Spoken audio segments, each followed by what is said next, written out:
Hey Zennies, on today's episode of Real Life with Lola, I want to talk with you all about a serious matter that I don't think gets nearly enough attention, and that matter is PTSD, post-traumatic stress disorder. So, post-traumatic stress disorder and acute stress disorder stem from the experience of a traumatic event that has long lasting effects on an individual. And a traumatic event can be many, many things. I know currently today we see a lot of mass shootings, so that would be characterized as a traumatic event, definitely. We've seen some things happen at concerts and festivals over the past few years. Those things are also traumatic events. And not to mention witnessing or being the victim of a violent crime, having to be a part of any natural disaster or catastrophe, and also for many people, just their lives, the way that they grew up in childhood or things that they've encountered in adulthood can be so traumatic and life changing that it will take a lifetime to deal with and process.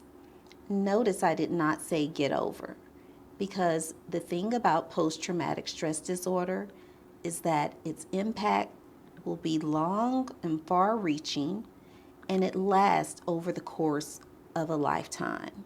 And so it's something that needs to be managed with therapy. And for many people, they also require medical intervention and medication management to manage the symptoms that result from their post traumatic stress disorder.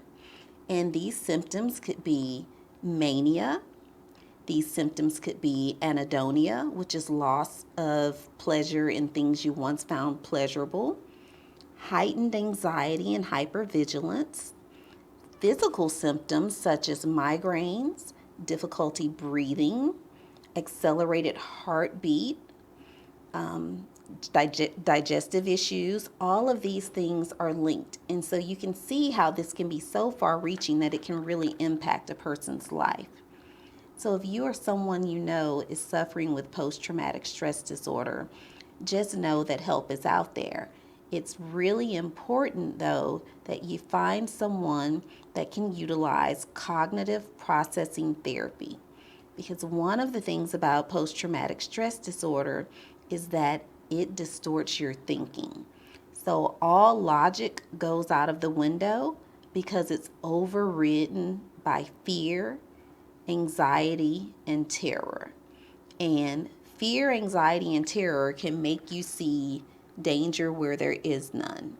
I'll give you an example. For many people suffering from post traumatic stress disorder, they may feel endangered in places where you normally wouldn't feel endangered. For example, driving down the road. And the brain is so powerful that they don't have the capacity to distinguish that this fear is not legitimate and real.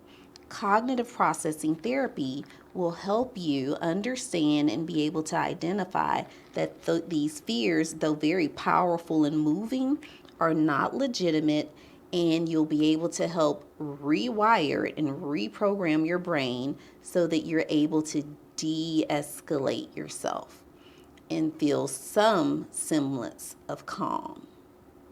Now, another thing that tends to happen is that the limbic system becomes impaired when we have post traumatic stress disorder. And an impaired limbic system can result in severe lows and also severe mania and anger outbursts.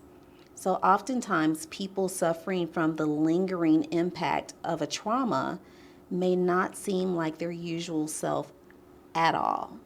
They may be angry, irritable, prone to outbursts, and prone to alienating the people around them.